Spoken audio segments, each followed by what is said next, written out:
Adriano Campagnani Gama Lopes, muitíssimo conhecido como Adriano Campagnani. Adriano, seja muito bem-vindo ao Projeto Reflexões, uma alegria muito grande te receber aqui. Muito obrigado pelo convite, a alegria é toda minha. Adriano, vamos lá, que tem muita história para contar e a gente vamos ficar enrolando, vamos partir logo para a história. A história sua começa dia 30 de março de 1976 em Belo Horizonte. Por que em Belo Horizonte? Bom, eu venho de uma família que fixou residência em Belo Horizonte, né? O meu pai, ele é de Pitangui e a minha mãe de Teófilo Otoni.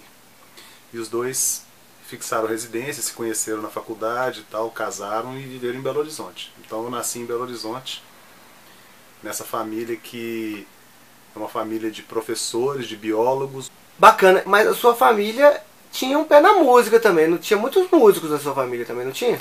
Eu falo que minha família, de ambos os lados, sempre tiveram músicos que não levaram a música como profissão, né? Então assim, são professores e tudo, mas que sempre tiveram como hobby a música, né? Meu pai tocava, minha mãe era pianista, quer dizer, né? Meu pai também toca violão, toca contrabaixo, meus tios. Então assim, eu sempre fui rodeado de um ambiente muito musical desde pequeno, né? Aquela história assim de você ser criado numa casa que sempre tem um violão, um piano encostado. Então esse contato com o instrumento e com a música eu tenho desde muito cedo. Então daí já começa a responder a grande pergunta que a gente faz, que como é que foram os primeiros contatos que você teve com a atividade principal, no seu caso a música. Então foi por aí, você já nasceu, alguém já tocava um violão, um piano, mas você se lembra qual foi o primeiro momento que você falou assim, nossa, música, olha, isso é música, que você sentiu alguma coisa diferente pela música? Sim, claro. Eu acho que tudo tem a ver com a questão também da adolescência, né? De você estar crescendo, aí colégio, e aquela coisa, sempre tem um que toca violão. E eu me lembro bem, nunca esqueço disso, o dia que eu fui na casa de um amigo, que o irmão dele tinha um contrabaixo. Foi o primeiro contato que eu tive com um contrabaixo elétrico. Então, na hora que ele tirou o instrumento que eu peguei, toquei, já tocava um pouquinho de violão, eu toquei o contrabaixo, eu falei imediatamente, eu falei, eu quero fazer isso aqui o resto da vida. O que eu tenho que fazer para poder viver disso aqui, de levar isso como profissão, né? É exatamente esses impulsos que a gente percebe, que a gente detecta nas histórias.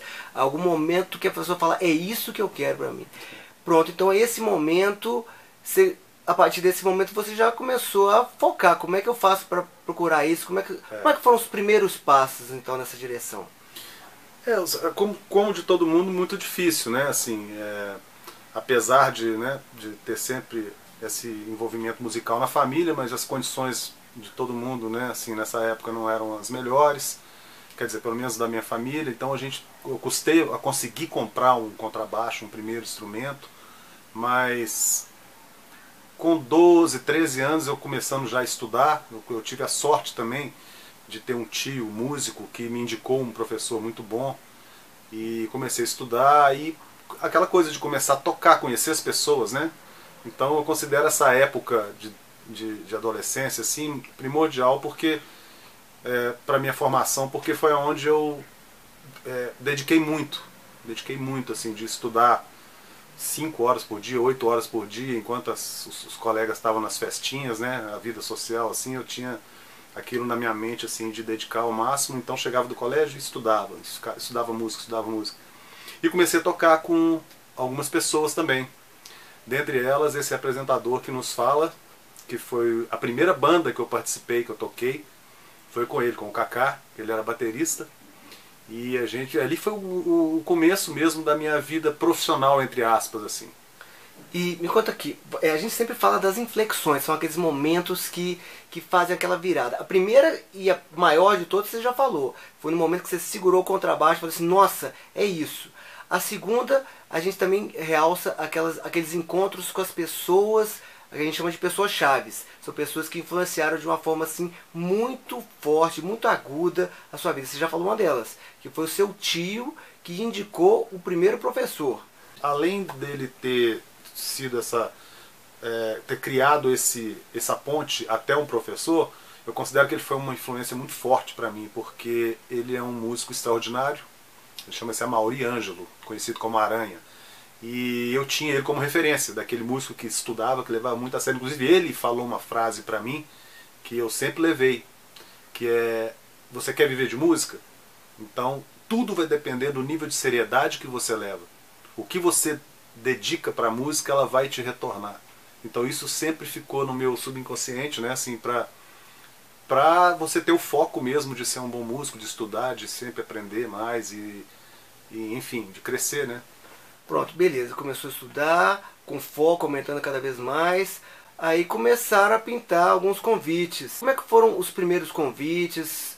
Com quem que foi? Você se lembra? Como é que foi isso? Me lembro, eu me lembro que eu comecei a tocar com uma leva de cantoras de Belo Horizonte. Então eu recebi um convite para tocar com uma cantora, toquei com, aí rapidamente as pessoas vão te vendo, né? Você começa a aparecer, mas aquela história ainda, né? Menor de idade, tendo que ter autorização dos pais para tocar, para viajar. Então me lembro que eu toquei com muitas cantoras de Belo Horizonte: Sônia Andrade, Marina Machado, Paula Santoro, Júnior Lambert. Todas essas que eu citei tiveram uma importância muito grande na minha trajetória, porque foram cantoras que acreditaram que um moleque de 14, 15 anos de idade poderia tocar na sua banda, viajar, né, assumir compromissos de adulto, né, assim. 15 anos. E eu me lembro que tinha um show da Sônia Andrade que foi num lugar que chamava-se Aquió, que era uma casa noturna do Toninho Horta. Então assim, eu com 13, 14 anos estava fazendo o primeiro show profissional, entre aspas, e o Toninho estava lá vendo. Então assim, isso intimida, né, qualquer músico, grande quanto mais adolescente, né? Então os shows começaram a se avolumar, cada vez mais convites. Qual deles assim, que você considera que possa ter sido mais um momento de inflexão? Fala assim, olha, a partir desse aqui, realmente houve uma outra mudança chave. Outra mudança... Eu acho que teve algumas, né? Isso. E uma delas nessa época foi quando eu fiz um show com a Paula Santoro e o convidado era o Jamil Joanes, um baixista que é uma lenda. E era sempre um show de uma cantora e um convidado, um projeto que tinha no BDMG. E então eu toquei 2 baixos com o Jamil Joanes, com a Paula Santoro, e foi muito marcante, porque na plateia tinham outros músicos. E no dia seguinte eu recebi o convite do Marcu Ribas, que para mim, foi um dos maiores pesquisadores da música brasileira e mundial, né?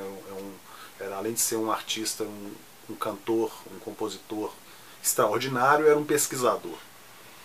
E ele me chamou no dia seguinte para gravar um Jô Soares 11:30, que ainda era no SBT. Então lá fui eu de novo, aquele moleque, pegando autorização de juizado menor, tal, para viajar em cima da hora, tirando música e tal. E ele também foi um músico, um artista que eu considero muito e agradeço muito, né? Nossa, ele já é falecido hoje, infelizmente. Mas ele foi um dos que acreditaram também que eu, mesmo jovem daquela maneira, poderia contribuir para a música dele. Então esse momento também foi um ponto de inflexão, que foi a primeira vez que apareceu na mídia grande, convencional, assim, né?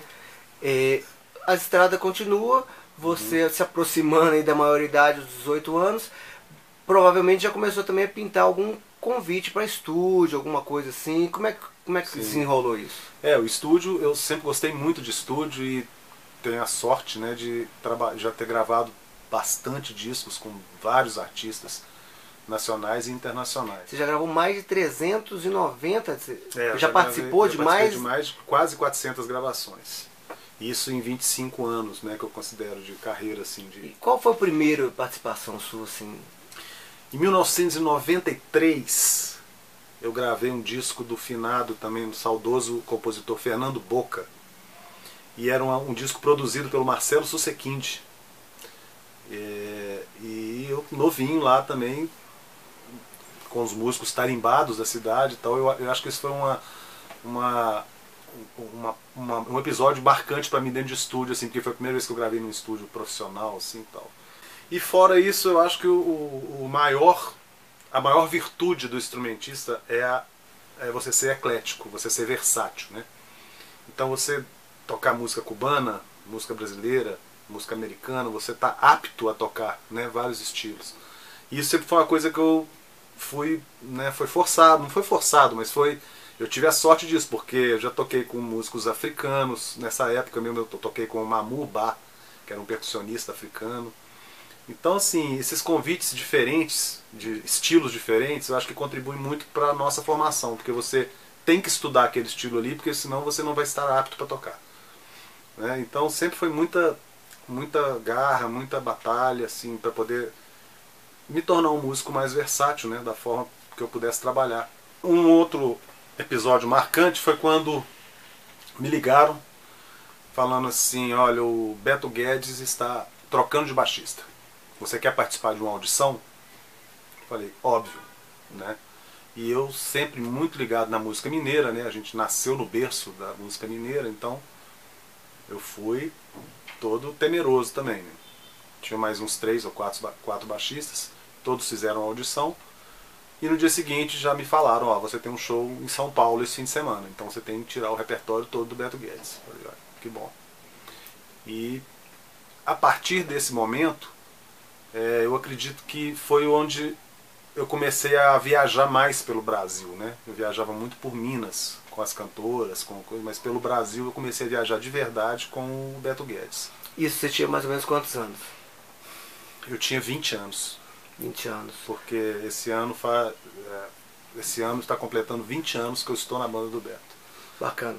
E aí você começou a ter essa visibilidade nacional. Uhum. Aí depois dessa visibilidade nacional, um começa a conversar aqui, outro começa a convidar ali. Como é que...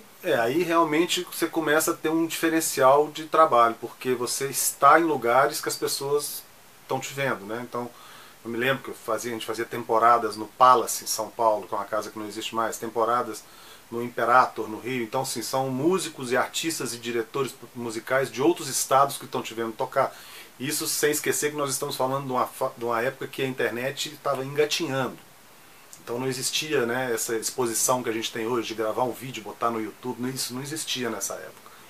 Então essa exposição mais física mesmo, de você ter que estar nos locais tocando, começaram a pintar outros convites, né? Convites de outros estados, de outros países, começaram a pintar outros convites, porque as pessoas começaram a me ver tocando de perto, né? Então esse momento com o Beto Guedes a gente pode dizer sim que foi uma grande inflexão também, que foi uma mudança de direção também. Sim. Cada vez mais para cima, vamos dizer assim. E nesses shows, houve alguns shows desses que houve um outro encontro com alguma outra pessoa-chave, que você, não, eu quero também a sua participação aqui, ali, como é que foi? Claro, não. Aí com o Beto Guedes começaram a acontecer os shows com os artistas do Clube da Esquina, né? Aí foi onde eu conheci o Flávio Venturini, onde eu conheci o Lô Borges, onde eu conheci o Milton, onde eu conheci os outros artistas do Clube da Esquina. E hoje eu já toquei com todos. Todos, em algum momento, após essa apresentação, né, me chamaram, me convidaram para poder tocar. Para ou gravar, ou tocar, enfim. Uma coisa foi chamando a outra, né? E isso tudo acontecendo, provavelmente, junto também com outras gravações de estúdio. Sim, com gravações de estúdio e com uma coisa que eu acho também que é um marco muito importante. Em 1995, eu resolvi que eu também queria ter um trabalho próprio. Um trabalho solo. E eu chamei o Augusto Renó, guitarrista do Sagrado Coração da Terra, e o meu irmão André Campagnani, que é baterista, e a gente formou o Lizards Trio. Então a gente começou a colocar as composições, eu gosto de falar assim, que é uma válvula de escape sonora, porque o que a gente estudava e não podia aplicar tocando com artistas, né, acompanhando os artistas, a gente fazia esse laboratório, esse experimento. Então o embrião do meu trabalho próprio aconteceu nesse ano de 1995, acompanhando já os outros artistas, mas tendo essa centelhazinha, assim, essa vontade de ter um trabalho próprio também. Isso tudo, mas era muita confusão, hein? Era muita artista coisa. Aqui, trabalho próprio ali, gravação, estúdio. Colégio. É verdade, porque isso você tinha quantos anos já? Não, aí tudo na faixa dos 18, né, para 20 anos, assim. E pensa, pois tá no estúdio, tá no era muito corrido. No ensaio, tá uma coisa, e pensa na prova bimestral, pensando e no o trabalho. tempo para estudar a música, né? Então, muita assim, correria. Né? Era muita correria, foi uma fase da minha vida muito corrida, mas que eu tenho muita né? Muita sorte de ter conseguido dar conta e de ter corrido atrás da forma que aconteceu. E pronto. Aí continua até que você resolve entrar no estúdio para gravar o seu primeiro autoral. Isso foi em 2001. 2001. Nós gravamos no estúdio do Marcos Viana, né, no estúdio da Sonhos e Sons, o disco do Lizards Trio, que é o primeiro disco que tem composições minhas e do Augusto. Então isso aí foi o primeiro material que eu tive para poder mostrar o trabalho autoral, né? E até que você começa a tocar com a nata do pop rock brasileiro. Como é que foi isso? Aí foi engraçado, porque aí depois de tocar com os artistas do Clube da Esquina, eu comecei a receber convites de outros estilos, né? Então, por exemplo, o pop rock. O Jota Quest, eu comecei a tocar no Jota Quest, cobrindo o contrabaixista, que teve um acidente com algum familiar dele, não pôde ir no show, e já me conhecia, já tinha até tomado aula comigo, e eu fui substituí-lo. Aí comecei a conhecer as pessoas do pop rock também. Até um dia, em 2005, que eu estava indo para o Rio de Janeiro tocar com o Gustavo Figueiredo, que era vencedor do BDMG. E quando eu estou chegando no Rio de Janeiro, meu telefone toca.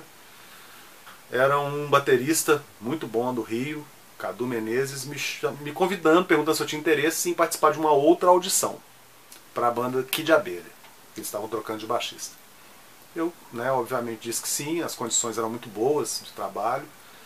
E sem conhecer ninguém, fui fazer a audição. Também vários baixistas de outros estados. E no dia seguinte meu telefone toca. Você faz parte da equipe do Kid Abelha. Com participações de grandes nomes juntos também, né? Eu cheguei a tocar com Donovan Frankenreiter, com o Nando Reis, fazendo shows direto com o Kid Abelha e participações.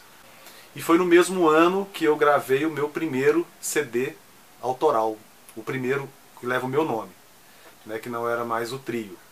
Então foi um ano também muito corrido, foi muito corrido para mim, porque eu tinha a agenda do Kid Abelha, que era muitos shows, todo mundo morando no Rio, só eu em Belo Horizonte, e produzindo o meu primeiro disco, que foi patrocinado pela Natura Musical.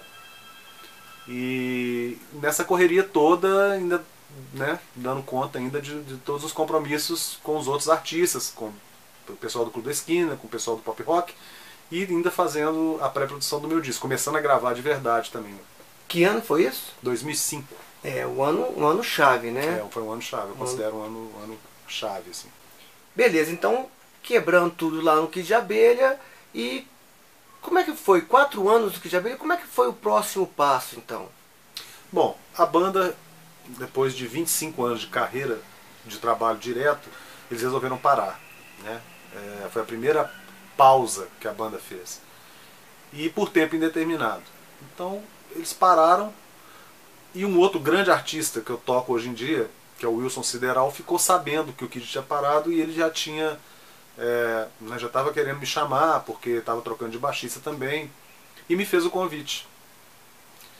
Isso foi em 2009. Dessa vez não precisou audição nem nada não, né? Não, dessa vez não. Dessa vez ele me chamou porque realmente queria que o meu som, eu já conhecia o meu som, então ele queria que eu contribuísse para o som dele com o meu timbre, com o meu, né, com a minha forma de tocar. Então a partir de quando você começou a tocar com o Sideral? 2009. 2009. Pronto, aí também você terminou fazendo participação no Jota Quest. Sim. Aí né, aquela coisa assim, o artista de um segmento sempre faz muitas coisas com artistas desse segmento, né? Então da mesma forma que com o Clube da Esquina eu toquei com o Beto, com o Lô, com o Milton, com o Flávio, com o Sideral também toquei com N artistas. E o mais legal é que assim, a gente às vezes sai de um trabalho, mas com as portas abertas. Por exemplo, o George Israel, que é o meu super amigo, ele era do Kid Abelha, né? É um dos sócios, e ele me chama até hoje para tocar no show dele, nos shows solos dele. Então eu acho que isso é uma coisa muito legal, porque você passa por uma empresa, mas quando acaba aquele trabalho, as pessoas gostam do seu som, gostam da sua forma de trabalhar e continuam te chamando para outros projetos. Fica uma energia bacana, né? Fica muito bom, é muito bom. A música, na verdade, a música, o sentido dela é esse, né? Você conviver bem. E é alegria, é amor e alegria. Você fazer por onde você passar, você tocar e as pessoas se emocionarem. E isso em cima do palco também é fundamental. Você ter um bom relacionamento com com quem está em cima do palco com você, né? Isso transmite para a plateia. Você já tem mais 2 discos, inclusive gravou um DVD ao vivo. Como é que foi essa trajetória, a gravação do segundo CD? Sim, o segundo CD foi em 2010, 2011, para ser mais exato. É o Galápagos. Também foi um projeto muito legal e tem uma particularidade que assim, eu comecei a compor, nesse disco eu comecei a compor faixas pensando em cantores para participar do disco também. Então é instrumental, mas cantores que fossem, né, tivessem essa veia também de usar a voz como instrumento. Então eu chamei o Play, que é um grande cantor, que participa da primeira faixa do disco comigo, e do DVD, porque o DVD foi o lançamento do CD que foi gravado e virou um DVD. E tem uma outra participação, tem uma participação do Marco Ribas, muito interessante nesse disco e nesse DVD também, que por sinal foi a última filmagem do Marco, ele faleceu meses após. E uma participação internacional, que é do Uriah Duffy, que é o baixista do Whitesnake. Epa, peraí, então nós temos uma história incrível para contar. Como é que o baixista do Whitesnake veio parar na gravação do DVD do Adriano? Do CD. Isso, na gravação do CD do Adriano. Esse baixista, que é muito bom, é muito reconhecido mundialmente, ele já tocou com Christina Aguilera, com Sly and Family Stone, e estava em turnê com o Whitesnake, e ele conheceu o meu trabalho através do MySpace, do site MySpace. Então ele conheceu o meu trabalho, meu primeiro autoral, o primeiro disco que leva o meu nome, gostou muito das músicas e mandou uma mensagem falando que quando viesse ao Brasil, queria me conhecer. Eu passei meu contato e um belo dia teve um show do Whitesnake aqui em Belo Horizonte e ele me ligou do hotel. Falando, Adriano, vamos encontrar? Vamos. Aí o que eu fiz? Passei lá e já levei ele direto pro estúdio.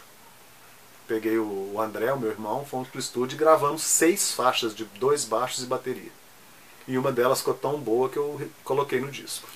Uma faixa com 2 contrabaixos tocando junto. 2 contrabaixos tocando junto. Que incrível. E isso está no CD Galápagos. Está no CD Galápagos, que é meu segundo CD solo. Então, nessa correria toda, você estava no estúdio, mas estava tocando com Sideral também, para cima e para baixo. Sim, com ele, com o George Israel, com vários artistas, com o Beto Guedes, que eu nunca deixei de tocar, né? Aliás, isso é uma coisa que eu acho muito admirável do Beto, porque ele nunca deixou de me chamar, mesmo sabendo dos outros compromissos, então eu sempre faço os shows que eu posso, isso é uma coisa que eu admiro, respeito muito nele, né? Essa vontade dele de ter o meu som, né? Sempre junto. E a mil excursionando com esses 3 artistas e gravando. Poxa, então 2011 foi um ano assim tremendo também, porque tocando com Sideral para cima e para baixo, aí você também já gravou seu segundo CD, o Galápagos, já fez a gravação do DVD ao vivo e de bônus ainda nasceu uma filhinha. Como é que foi isso? Exatamente. 2011, incrível. Foi um ano marcante, bem marcante. Porque você falou, né, assim, todo o trabalho de gravar um disco com grandes participações, transformar isso em um show, né, assim, você imagina pegar um disco com várias participações e conseguir trazer essas participações para um show, num teatro, gravando um DVD, lançando um DVD, e ainda nasce, né, minha filha, assim, que foi um presente.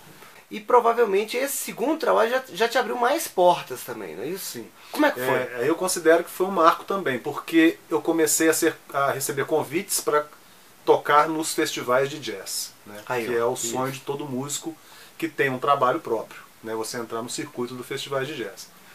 Então eu participei de vários festivais.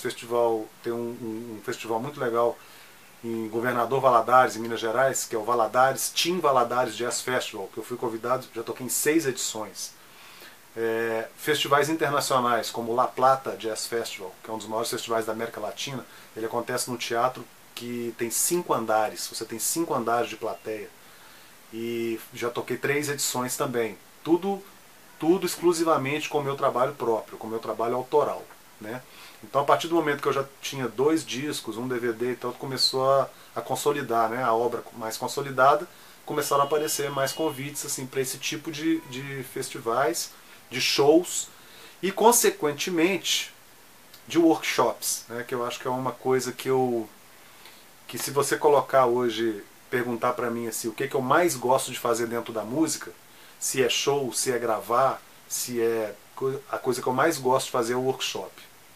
E isso tem um motivo muito interessante, porque você vê no olho das pessoas a alegria de estar absorvendo aquele conhecimento. Então eu sou um músico que eu estudei, né, bastante tempo e tal, mas fiquei muito tempo sem compartilhar o conhecimento diretamente, né? Eu fiquei 20 anos praticamente sem dar aula. E só recebendo perguntas. Ah, você não dá aula e tal, e eu sempre respondendo. Não estou dando aula, mas... É mesmo porque não tinha muito tempo eu não também, tinha né? tempo hábil, né? Só que eu falava para as pessoas, para os alunos, para os possíveis alunos, que eu não dava aula, mas anotava algum contato para poder avisar quando tivesse um workshop, né? Então assim, eu fiz uma lista de e-mails, fui colocando e-mail. Todo mundo me perguntava, você não dá aula? Não. Mas quando tiver workshop eu aviso. E foi aumentando a lista, né? E um belo dia, né, eu olhei, a minha esposa até olhou e falou, olha, você tem 500 alunos querendo estudar com você. Eu tinha uma lista de 500 pessoas. Eu pensei, eu fiquei muito reflexivo, falei, é muita gente. É uma responsabilidade grande. É muita gente. Aí pensei, pô, mas né? A gente não sabe o dia de amanhã, a gente pode partir dessa e aí, né? O que vai ficar para trás, né? Qual o legado que você deixou? Você não vai compartilhar o que você desenvolveu, né? Fiquei com isso na cabeça e resolvi fazer uma experiência. Aí bolei um plano de aula próprio, né? Uma metodologia com material 100% autoral e resolvi fazer um experimento. Eu selecionei 6 alunos dessa lista para começar a dar aula presencial para eles. E dentre eles só alunos não era uma metodologia direcionada para principiantes, então eu escolhi pessoas que já tocavam e que eu admirava, né? Eu não tenho problema nenhum em falar isso, o PJ do J Quest, a Larissa que toca com a Fernanda Takai. Então eu fui fazendo esse experimento e foi dando certo, as pessoas foram gostando muito das aulas. E nesse meio termo eu recebi um convite de uma empresa para poder lançar um curso online de contrabaixo. Interessante, porque eu lembro de você falando agora há pouco que quando você começou a internet era praticamente incipiente. Exatamente. Né? Agora o negócio virou completamente. Exatamente. Aí aproveitando esse ensejo, né, que a gente hoje tem o conhecimento disponível, mas a gente não tem às vezes um direcionamento, que é muito conteúdo. Se você não direciona, você fica perdido. Então eu roteirizei um método, né, uma metodologia, e nós criamos um curso. Foi uma coisa muito trabalhosa, foi uma coisa que me exigiu muito. A gente gravava de 9 da manhã às 9 da noite durante um ano para bolar um curso com o intuito de transformar o contrabaixista que já toca em um improvisador, em um músico que pudesse caminhar pelas vertentes todas e né, não ter dificuldades com as situações harmônicas e aprender a improvisar. E fizemos o lançamento desse material. E foi muito bom o lançamento. Esse um ano de trabalho foi qual ano? Foi 2014. 2014. Né, a gente deu um pulo de 2011 para 2014. Em 2015 foi o lançamento do curso. E eu tenho hoje, por causa desse curso, eu tenho 2 turmas, uma de 63 alunos e uma de 44. Então, na verdade, eu tenho 105 alunos virtuais, tá? Virtual que eu digo é através da internet, né? Eu faço webinários para tirar dúvida, tal. Estou o tempo todo dando assistência para essas 2 turmas. E isso voltando ao workshop. Por que é tão prazeroso para mim hoje fazer workshop? Porque eu descobri depois de 20 anos que a maior alegria é você compartilhar o que você sabe. Porque o brilho no olho da pessoa que está aprendendo é muito diferente da pessoa que está indo assistir um show, da pessoa que está indo, né, fazer uma gravação, uma coisa assim. Então esse compartilhar o conhecimento foi uma coisa que eu descobri depois de muito tempo, que era tão prazeroso ou mais do que tocar, do que gravar, do que fazer as outras atividades dentro da música. E é interessante porque pelo fato de ser online, isso te dá uma plasticidade muito grande. Você pode estar em qualquer lugar tocando com um músico aqui, outro ali. Exatamente. Se você agendar, tudo acontece tranquilo. Você consegue, né? Você consegue atender a demanda independente de onde você estiver. Então isso é uma coisa que eu acho que facilitou demais para quem está estudando, né? Porque como a gente já falou, na época que eu comecei a estudar, a internet não existia. Quando começou a existir era aquela coisa, né, por telefone, de escada, então era uma coisa muito complicada de você ter acesso a muito conteúdo. E hoje em dia a pessoa tem muito conteúdo, mas não tem um direcionamento. Então esse é o intuito do curso. Direcionar a pessoa para poder desenvolver aquela proposta ali. Então nós estamos em 2015, lançamento do curso online. Isso. Maravilha.